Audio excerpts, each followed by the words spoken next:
আপনার বার নামটো কি? বার নাম অঞ্জু রাহাং। ঘর কত হেদর?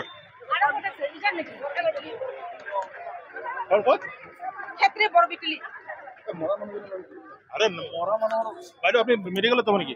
বরবিটলি বরবিটলি কি নাম বলে? অঞ্জু অঞ্জু অঞ্জু কি লিখে? রাহাং কোৰ পৰা আহিছিল? ক্ষেত্ৰী ক্ষেত্ৰীৰ পৰা। বৰ ক্ষেত্ৰী। আৰু কিমানজন মানুহ ইয়াত কি হৈছে আৰু? এয়া এইকেইটা বৰমাক খুলি লবি সিহঁতক বৰমাকেইটা খুলি লবি মই নাজানো নহয় আমি ক্ষেত্ৰীৰহে। আৰু ইয়াতে কোনে কোনে আঘাত পাইছে আৰু? আঘাত মানে ইয়াৰ শহৰাৰ এজনী পায় ন শহৰা বুঢ়ী এজনী। কেইজন মানুহ টোটেল? কেইজন 4জন। এতিয়া মোটামুটি 4জন হয়।